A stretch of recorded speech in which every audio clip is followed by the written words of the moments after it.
স্বাগতম সবাইকে আরেকটি নতুন ভিডিওতে। সো ইতিমধ্যে আমি এর আগের ম্যাথে আমি প্রেশার এক্সার্টের সমীকরণ আর ডেরিভেশনে দেখাইছি। সো এখন আমি দেখাবো হচ্ছে derivation for mean free path. আচ্ছা, সো আগে একটু ক্লিয়ার করে নিই, মিন ফ্রি পাথ কি? মিন ফ্রি পাথ হচ্ছে দ্য ডিস্টেন্স, মানে একটা দূরত্ব, যেটা মনে করো এখানে একটা মলিকিউলস আছে, এখানে একটা মলিকিউলস আছে, ও যে ওরা ধাক্কা দিল, ঠিক আছে, আবার ও যে আরেকজন ধাক্কা দিল, ঠিক আছে, তাহলে এই যে ব্যাপারটা না, ওই যে ডিস্টেন্সটা পার করছে না, সেই ডিস্টেন্সটাকে বলা হয় ফ্রি পাথ, ঠিক আছে। তো তাহলে মিন ফ্রি পাথ যেই সংখ্যাটা তাহলে এরকম হতে পারে, the distance between the distance travelled by a molecule, মানে একটা মলিকিউল যারা যে দূরত্বটা অতিক্রম হবে between two successive collision, collision মানে সংঘর্ষ, এই একটা কলিশন এই একটা কলিশন, তার মানে দুইটা কলিশনের মাঝখানে যখন একটা মলিকুল যে দূরত্ব অতিক্রম করবে সেটাকে বলা হয় mean free path. Okay, so এটা সূত্রটা হচ্ছে মিন ফ্রি পাথের ল্যামডা ইকুয়াল এস ভাগ এন, যেখানে এস কি বোঝায়? এস বোঝায় হচ্ছে the distance between two successive collision, অর্থাৎ দুইটা সংঘর্ষ হওয়ার মাঝখানে যে দূরত্বটা সেটাকে বলা হয় এস, আর এন বোঝায় নাম্বার অফ কলিশন, মানে কতবার সংঘর্ষ হয়েছে। আচ্ছা, সো আমরা এখন এই সমীকরণটা থেকে ডেরিভেশন করবো মিন ফ্রি পাথের সূত্রটা। ওকে, শুরুতে আমরা দেখো এখানে কি করছি, দুইটা স্ফিয়ার নিছি। কেন? কারণ দুইটা স্ফিয়ার বা দুইটা মলিকিউল নিছি। সো এই দুইটাকে আমরা সেম জাতীয়, যেহেতু গ্যাস মলিকিউল সব সেম হয়, আমরা ফান্ডামেন্টাল পোস্টলেটসে পড়ছি। আর আমরা কি করছি, let's consider a gas molecule, একটা গ্যাস মলিকিউলে কনসিডার করছি বা ধরে নিছি যে ডায়ামিটার, মানে কি, যার ব্যাস হচ্ছে ডি, তার মানে যার এইটুক দূরত্বটা হচ্ছে কি, ডায়ামিটার হচ্ছে ডি, বুঝছো। আর এইটা একটা সো এটারও কি ডায়ামিটার ডি হবে, তাহলে এইটার ডায়ামিটার কী হবে? ডি হবে। একটা জিনিস খেয়াল করো, দুইটা স্ফিয়ার তখনই আঘাত করবে, মানে তখনই কলিশন করবে যখন তাদের সেন্টার টু সেন্টার দূরত্বটা কী হবে? ডি হবে। দেখো, দুইটা জিনিস কখনই একটা আরেকটাকে অ্যাটাক করবে যখন তাদের দূরত্বটা মাঝখানে সেন্টার দূরত্বটা কী হবে? ডি হবে, ঠিক আছে। সো এটা কেন হবে যদি বুঝতে চাই তাহলে আমি একটু দেখাই। ওকে, সো বলতেছিলাম তারা তখনই মানে কলিশন করবে যখন সেন্টার দূরত্ব কী হবে? ডি হবে, ঠিক আছে। এখন দেখো, এই দুইটা জিনিস মিলে এখন দুইটা, এখানে একটা স্কোয়ার, এটা সেকেন্ড স্কোয়ার, দুইটা মিলে একটা বড় একটা স্কোয়ার বানাইছে বা গোলক বানাইছে, সেটা থার্ড স্কোয়ার, ঠিক আছে। তো আমরা যদি বলি the distance covered by the third square, মানে এই যে থার্ড স্কোয়ারটা মনে করো 1 সেকেন্ডে এখান থেকে এখানে আসলো, ঠিক আছে। তাহলে আমরা বলতে পারি যে distance covered by the third square, মানে 3 নাম্বার, মানে বড়টা যেই গোলকটা আছে, যে পুরো বড়টা, সে কী করছে মনে করো 1 সেকেন্ড এখান থেকে আসছে, আমরা ধরলাম সেটা এস দূরত্ব অতিক্রম করছে। তাহলে দেখো, আমরা ধরলাম দ্য ডিস্টেন্স ট্রাভেল করছে 1 সেকেন্ড হচ্ছে এইচ, তাহলে আমরা এস মানে কি ডিস্টেন্স বুঝেছি কত? S equal H. এখন দেখো, the volume covered by the molecule is 1 সেকেন্ডে, মানে 1 সেকেন্ডে সে কতটুকু ভলিউম অতিক্রম করছে। দেখো এখানে একটা সিলিন্ড্রিক্যাল একটা শেপ তৈরি হচ্ছে, তাই না? দেখো একটা সিলিন্ডার শেপ তৈরি হচ্ছে না, যার উচ্চতা কত? এইচ। এখন সিলিন্ডার শেপ তৈরি হলে কী লাগবে? ব্যাসার্ধ লাগবে। আমরা জানি সিলিন্ডারের ভলিউমের সূত্র কি? পাই আর স্কোয়ার এইচ।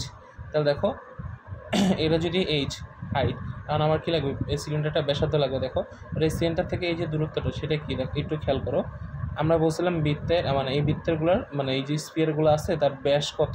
তার ব্যাস বলছিলাম ডি, তার মানে এইটুক ডি, এইটুক ডি হলে এইটুকু কী হবে? ডি হবে। উপরটাও কি? ডি। তার মানে পুরো সিলিন্ডারের ক্ষেত্রে ছোটো সিলিন্ডার যেটা ব্যাস হিসেবে কাউন্ট হয়েছে সেটাই বড়, মানে এই বড়টার ক্ষেত্রে কী হবে? ব্যাসার্ধ হিসেবে। তো সূত্রটা কী ছিল সিলিন্ডারের? পায়ের স্কোয়ার এইচ। তাহলে দেখো ভলিউম হচ্ছে পায়ের স্কোয়ার এইচ। আমরা বলতে পারি যে 1 সেকেন্ডেও এখান থেকে এখানে গেছে, সো কতটুকু ভলিউম কভার করছে সেটা হচ্ছে পাই ডি স্কোয়ার এইচ। ওকে, এবার দেখো দ্য নাম্বার অফ মলিকিউল, আমরা বের করবো যে এই যে এরিয়াটুক সেখানে আমার কতগুলো মলিকিউল আছে। সেখানে তো আরেকটা গোল থাকতে পারে, সামনে গিয়ে আরেকটা হইতে পারে। তো আমরা বের করবো যে কতগুলো মলিকিউল আছে। সিম্পলি আমরা কী করবো? এন দ্বারা গুণ করবো, মানে আমরা যে ভলিউমটা পাইছি এটা এন দ্বারা গুণ করবো। তাহলে দেখো আমরা বলতে পারি যে number of molecule present in এই এত ভলিউমে কত, জাস্ট এন গুণ করে দেবো। ভলিউমের সাথে এন গুণ করে দিলে তুমি কী পাবা? যে এই ভলিউমটা তুমি কতগুলো মলিকিউল আছে সেটা পাই গেছে। তাহলে তুমি কী পাইলা? নাম্বার অফ মলিকিউল পাইলা। এখন দেখো, দ্য নাম্বার অফ মলিকিউল সমান নাম্বার অফ কলিশন, এটা অর্থ হচ্ছে মানে তোমার যতগুলো মলিকিউলস থাকবে, মনে করো এখানে একটা মলিকিউলস, এখানে একটা মলিকিউলস, এখানে একটা মলিকিউলস, তো যতগুলো মলিকিউলস থাকবে ঠিক ততগুলোই কলিশন হবে না, ঠিক আছে। তার মানে আমরা কী বলতে পারি যে নাম্বার অফ মলিকিউল সমান নাম্বার অফ কলিশন, ঠিক আছে। তাহলে আমরা দেখো নাম্বার অফ কলিশন, তাহলে দেখো এনটা কি? নাম্বার অফ কলিশন সমান কি? নাম্বার অফ মলিকিউলতে আগের বিষয়টা বের করছিলাম। আচ্ছা, তাহলে দেখো আমরা নাম্বার অফ কলিশনও বের করে ফেলছি, আবার ডিস্টেন্সও বের করছি যে কলিশনের মাঝখানে। তাহলে আমরা এখন সেই সূত্র বসাতে পারি যে ল্যামডা ইকুয়াল এস ভাগ এন। তাহলে এস এর মান হচ্ছে এন পাই ডি, এস এর মান হচ্ছে এইচ আর এন এর মান হচ্ছে এন পাই ডি স্কোয়ার। দুটো থেকে এইচ কাটো, তাহলে ল্যামডা সমান কি? Mean free path. তাহলে মিন ফ্রি সূত্রটা কী দাঁড়াচ্ছে? 1/n পাই ডি স্কোয়ার। এখন যে সবগুলোকে ধ্রুবক ধরো, তাহলে n সমানুপাতিক দাঁড়াচ্ছে 1/d²। আমরা বলতে পারি যে mean free path is inversely proportional to the square of the diameter of the molecules. Okay, তো এটা ছিল হচ্ছে আমার ডেরিভেশন ছিল মিন ফ্রি পাথের জন্য। এবার এই অধ্যায়ে আমরা একটা ভ্যান ডার ওয়ালস ইকুয়েশনে একটা কারেকশন আছে সেই সম্পর্কে দেখব, যেটা আসলে কারেকশন ফর ভলিউমের জন্য আমরা কারেকশন করব এক্সক্লুডেড ভলিউমের জন্য। এখন আমরা জানি রিয়েল গ্যাসের সূত্রটা কি, পিভি ইকুয়াল এনআরটি, বাট আসলে কিন্তু এই সূত্রটা কোনো জায়গায় খাটে না, এটা আমরা থিওরিটিক্যালি ধরে নিই। সো আসল সূত্রটা হচ্ছে এরকম যে P plus N square A square by V square, এখান থেকে হচ্ছে V minus N B equal RT. এটা হচ্ছে রিয়েল গ্যাসের সূত্র, তাই না? এটা হচ্ছে বাস্তব গ্যাসের সূত্র, এটা হচ্ছে আদর্শ গ্যাসের সূত্র। ওকে, সো মূলত এটা হচ্ছে রিয়েল সূত্র না। সো এই সূত্রটা দিছিল হচ্ছে ভ্যান ডার ওয়ালস, ঠিক আছে? সো এই ক্ষেত্রে দেখো ও কী করছে, প্রেশারটাকে একটু মডিফাইড করছে, আবার ভলিউমটাকে কী করছে, মডিফাইড করছে। তাহলে দেখো আমরা সেটাই করবো, আমরা কী করবো, কারেকশন করবো কারো ভলিউমটার। তাহলে দেখো আমরা ভলিউমটা পি ভি না, এখন ভলিউমটা কী হয়ে যাবে, ভি মাইনাস এন বি আনতে হবে, এরকম কিছু। আচ্ছা, তো খেয়াল করো দুইটা মলিকিউল এখানে কী করতেছে, মানে সংঘর্ষ করতেছে বা কলিশন করতেছে। এখন দেখো এই দুইটা মিলে একটা বড় একটা স্ফিয়ার বা মলিকুল তৈরি করতেছে। তো আমরা যদি বলি যে the volume of two gas molecule, তাহলে দেখো এই যে রেঞ্জটা কত হবে, এখানে ডি হবে, যে কারণ এখান থেকে কিন্তু পুরোটা যদি ডি হয় এই বৃত্তটা, তাহলে এটাও কি ডি, তাহলে এই বড়টার জন্য ব্যাসার্ধ কত হবে, ডি হবে। তাহলে আমরা সূত্র কি জানি, কোনো গোলকাকৃতির বস্তুর জন্য যেহেতু দুইটা গ্যাস পার্টিকেল, তাহলে আমরা বলতে পারি volume excluded for two gas particle 4/3 pi r cube. আর মানে কি, এটা ব্যাসার্ধ কত বড়টার, ডি।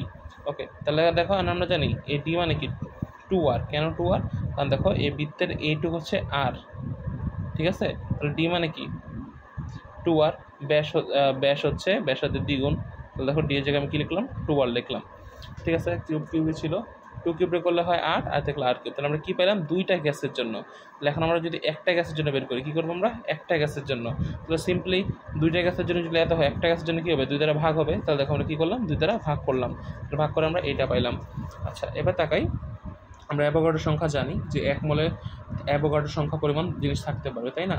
তাহলে যেহেতু এটা ভলিউম পাইছি, তাহলে আমরা ডাইরেক্ট কী লিখতে পারি যে অ্যাভোগাড্রো সমান যে 1 মোল কত সমান অ্যাভোগাড্রো সংখ্যা 4 × 4/3, মানে আমরা জাস্ট অ্যাভোগাড্রো এই জিনিসটাতে অ্যাভোগাড্রো সংখ্যাটা গুণ করে দিলাম, যে গুণ করছি না, এই পুরোটার মান হচ্ছে আমার বি, এইটাকে ধরা হয় বি, পুরোটাকে মান ধরা হয় বি। আচ্ছা, তো বিটা কি, তার মানে ভলিউমের কনস্ট্যান্ট, ঠিক আছে? পুরো মানটা কি ধরলাম, আমরা বি ধরলাম।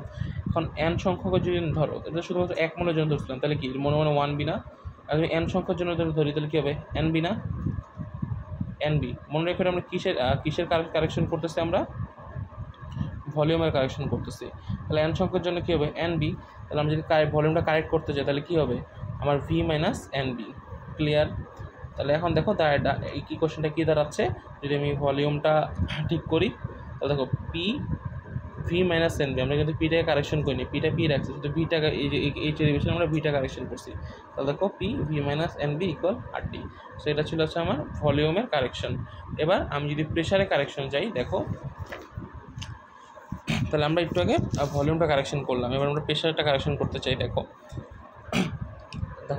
এখন আমি যদি একটু হালকা একটু বেসিক দিই যে আমরা ভলিউমটা কেন কারেকশন করছি। দেখো আসলে বাস্তব গ্যাসের জন্য জিনিসটা হয় কি, তুমি যখন ভলিউম কাউন্ট করো, আমাদের প্রশ্নটা বলা আছে আদর্শ গ্যাসের জন্য, তোমরা ভলিউমটা আমরা যখন কাউন্ট করি তখন মলিকিউলস মানে গ্যাসের অণুগুলোর ভরগুলা মানে আয়তনটা আমরা হিসাব করি না, আমরা মূলত ওইটাকে নেগলেক্ট করে পুরো পাত্রটা হিসাব করি। বাট আসলে তো প্রত্যেকটা জিনিসেরই তো ভলিউম আছে, সেই গ্যাস মলিকুলও যত ছোটোই হোক এটা তো মলিকুল আছে। সো এটা কারেকশনটা এভাবে করতে হয়। এবার প্রেশারের কথায় আসি, প্রেশার কেন কারেকশন করতে হবে, কারণ দেখো আমরা বলছি যে গ্যাস মলিকুলগুলো কী করে, তাদের নিজস্ব মধ্যে নো কম্পালশন অ্যান্ড রিপালশন, মানে নিজেদের মধ্যে কোনো আকর্ষণ নাই, ঠিক আছে? তো এটা হচ্ছে একটা ভুল ধারণা। তার মানে আমাদের যে গ্যাসের মলিকুলসগুলো আছে সেগুলো পাত্রের সাথে অবশ্যই আকর্ষণ বিকর্ষণ আছে, নিজেদের সাথেও কী আছে, মানে কিছু প্রেশারও আছে, চাপ আছে, ঠিক আছে? তার মানে সেটা কী হবে, অবশ্যই কম হবে। কেন কম হবে ভাবো তো, যখন তোমার নিজেদের মধ্যে আকর্ষণ বেশি, তুমি কি চাইবে বাইরে মারামারি করতে? পাত্রের সাথে অবশ্যই করবা না। তাহলে নিজেদের মধ্যে যখন আকর্ষণ বেশি থাকবে তখন তুমি অবশ্যই পাত্রের সাথে কম ধাক্কা খাবা। তো কম ধাক্কা খেলে তোমার কি প্রেশার কমে যাবে। তার মানে দেখো, the pressure of the real gas is less than the expected pressure, আমরা যেটা এক্সপেক্ট করছিলাম আদর্শ গ্যাস থেকে সেটাতে কী হবে, কম হবে। ঠিক আছে, অ্যাট্রাকশন বিটুইন টু মলিকিউলস। এখন আমি গ্রুপে যখন লিঙ্কটা দিছিলাম, শাহরিয়ারও বলছিল যে সব ঠাডা মুখস্থ। তখন আমি বললাম যে তুমি যদি সব ঠাডা মুখস্থ করো তাহলে এটা কীভাবে মনে রাখবা, বোঝা ছাড়া। আচ্ছা, তাহলে দেখো আমরা যেটা এখন বলি যে অথবা আমরা বলতে পারি দেখো যে পি আইডিয়াল, আইডিয়াল মানে কি, যেটা আমরা আদর্শ গ্যাস সূত্র পড়ছি, তাহলে অবশ্যই পি রিয়েলটার সাথে একটা অ্যামাউন্ট যোগ হবে। মানে কি পিটা কি রিডাকশন অফ দ্য প্রসেস। এখন কথা হচ্ছে এখানে আমি বললাম যে প্রেশারটা কমে যাচ্ছে, তাহলে এখানে প্লাস করলাম কেমন, দেখো বিষয়টা সেমই থাকতেছে। তুমি যখন পি রিয়েলটা করবে, এখান থেকে তুমি যদি চাও যে পি রিয়েলটা বের করতে, ঠিক আছে, তাহলে কী করবে তুমি, পি আইডিয়াল মাইনাস পি করতেছো না, তাহলে দেখো আদর্শ গ্যাস থেকে কমাচ্ছ না, সেই জিনিসটাই এইভাবে একই কথা। এখন আমরা জানি দেখো যে কোনো কিছু প্রেশার মলিকুলার কনসেন্ট্রেশনের বর্গের সমানুপাতিক। ঠিক আছে, সেটা মুখস্থ রাখতে হবে, কিছু করার নাই। কোনো কিছুর প্রেশার কি, হ্যাঁ কিছুটা মুখস্থ রাখতে হবে, কিছুটা বুঝতে হবে, সুবিধা হয়।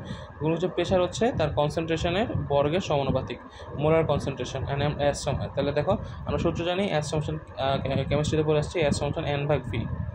তাহলে দেখো আমরা কী লিখলাম, এন ভাগ ভি। নাইস, এখন সমানুপাতিকটা উঠায় এখানে কী আনছে, একটা এ আনছে, এটা কি তাহলে আমার প্রপোর্শনাল কনস্ট্যান্ট। ঠিক আছে, তাহলে আমরা এখন বলতে পারি অতএব যে পি আইডিয়াল সমান এই দেখো পি রিয়েলই থাকলো, প্লাস পি এর জায়গায় আমি কী করলাম, এখন এই ভ্যালুটা ইনপুট করলাম এখানে দেখো। তাহলে দেখো আমার কারেক্টেড প্রেশারটা কী থাকতেছে, পি প্লাস, আগে ছিল পি ভি ইকুয়াল এনআরটি, তাই না, এখন দেখো পি আইডিয়ালের জায়গায় পুরো মানটা বসতেছে দেখো P plus a n by V whole square. আর আমরা আগেরটা যে ভলিউমটা কারেকশন করছিলাম সেটাও লিখলাম V minus N B equal R T, তো উপর নিচে স্কোয়ার আলাদা করে দাও, গুণ করে দাও, তাহলে জিনিসটা এরকম দাঁড়াচ্ছে। তো এটা ছিল ভ্যান ডার ওয়ালস ইকুয়েশনে আমার বাস্তব গ্যাসের জন্য যে কারেকশনগুলো, সেগুলো ভাগ্য ভালো যে আমাদের এ আর বি বা এই যে কনস্ট্যান্টগুলো ছিল, একটা মনে আছে, একটা ছিল পি ছিল ভলিউমের কনস্ট্যান্টটা, আর এ ছিল প্রপোর্শনাল কনস্ট্যান্ট। এই দুটো প্রমাণ দেয় না, যেহেতু মাত্র এই দুটো প্রমাণ আছে, কারেকশনগুলো আছে সেগুলো পড়ে নিব। সো এটাই ছিল হচ্ছে আমার ডেরিভেশন। Thank you.